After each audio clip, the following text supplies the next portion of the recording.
જામનગર જિલ્લામાં ત્રાટકેલા મિની વાવાઝોડાના કારણે વીજ વ્યવસ્થાને ભારે ફટકો પહોંચ્યો છે।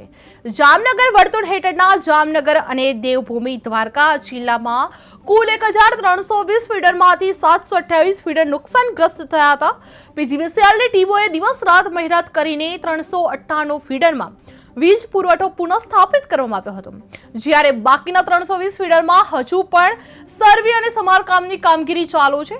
100 થી વધુ ટીમો મેદાને ઉતરી વીજ પુરવઠો સંપૂર્ણ રીતે કાર્યરત કરવા પ્રયત્નો ચાલી રહ્યા છે। ગ્રામ્ય વિસ્તારોમાં ખેતીવાડીના વીજ કનેક્શનને પણ ભારે નુકસાન પહોંચ્યું છે, જ્યાં સમગ્ર જિલ્લામાં અંદાજે 30 લાખ રૂપિયાની નુકસાની થયાનું અનુમાન કરવામાં આવી રહ્યું છે। જે જામનગરમાં વાવાઝોડાના કહેર જોવા મળી રહ્યો છે। 728 ફીડરમાં વીજ નુકસાન પહોંચ્યું છે, જે 398 ફીડરમાં પુરવઠો પુનઃ શરૂ કરવામાં આવ્યો છે। 100 થી વધુ ટીમો કાર્યરત કરવામાં આવી રહી છે, જે ગ્રામ્ય વિસ્તારોમાં પણ વાવાઝોડાની ભારે અસર જોવા મળી રહી છે, જે 30 લાખથી વધુ નુકસાનીનો અંદાજો કરવામાં આવી રહ્યો છે। 19 માર્ચના રોજ એટલે કે ગઈકાલે બપોરના આવેલા વાવાઝોડાને કારણે જામનગર અને દેવભૂમિ દ્વારકા જિલ્લામાં આવેલા વીજ વિતરણના નેટવર્કને સારું એવું નુકસાન થયેલું છે।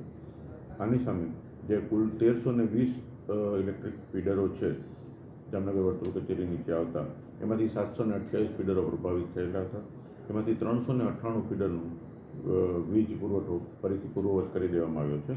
હજી 330 ફીડરોમાં સર્વે અને ફૂડ પેટ્રોલિંગની કામગીરી ચાલુ છે, જે મોટાભાગના ખેતીવાડી વિસ્તારના ફીડરો છે। ગામડાની વાત કરીએ તો જામનગર સર્કલ નીચે 726 ગામડાઓ આવે છે। આ 726 ગામડામાંથી 452 ગામડાઓ આ વાવાઝોડાને કારણે પ્રભાવિત થયેલા હતા, તેમનો વીજ પુરવઠો બંધ થયેલો હતો।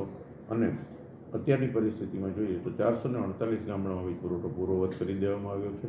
હજી 4 ગામડા એવા છે કે જેમાં વીજ પુરવઠો પૂર્વવત નથી થઈ શક્યો। આ જગ્યાએ પણ જે થાંભલા તૂટી ગયા છે તેમને સમારકામ કરવાની કામગીરી ચાલુ છે। નુકસાનની વાત કરીએ તો અત્યારની પરિસ્થિતિએ અમને મળેલી માહિતીઓ મુજબ 255 થાંભલા પડી ગયા છે અથવા તેને નુકસાન થયેલું છે, અને 10 ટ્રાન્સફોર્મર સેન્ટર છે